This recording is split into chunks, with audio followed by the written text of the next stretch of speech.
Reconditioning means to re-establish the original dimensions. That means after the reconditioning is done, the part has new building tolerances, also the same as a new spare part, including reliability and the time between overhaul.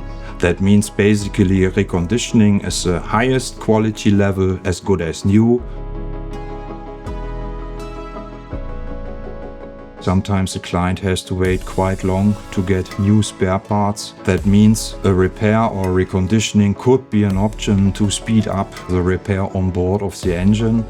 For example, we have had this in regard of cylinder covers, which have had a delivery time of roughly 20 weeks, whereas we managed to recondition 7 pieces in a row within 2.5 weeks. That was the timeline the client gave us. Fortunately, we made it, so he was happy, we were happy, everybody was happy. Every client is price sensitive, and what we just mentioned earlier, reconditioning is cheaper than new spare parts.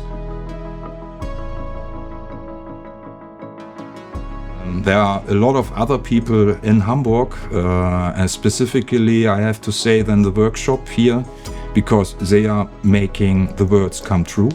Yeah. And the other thing is maybe we were talking about the team, but personally I'm a little bit proud as well, because Avalanche is still running the strategic to reduce emissions and carbon residues. And I believe that reconditioning is every day we are adding a little bit to this strategic goal, because repair obviously requires or produces less CO2 emissions than producing a new component.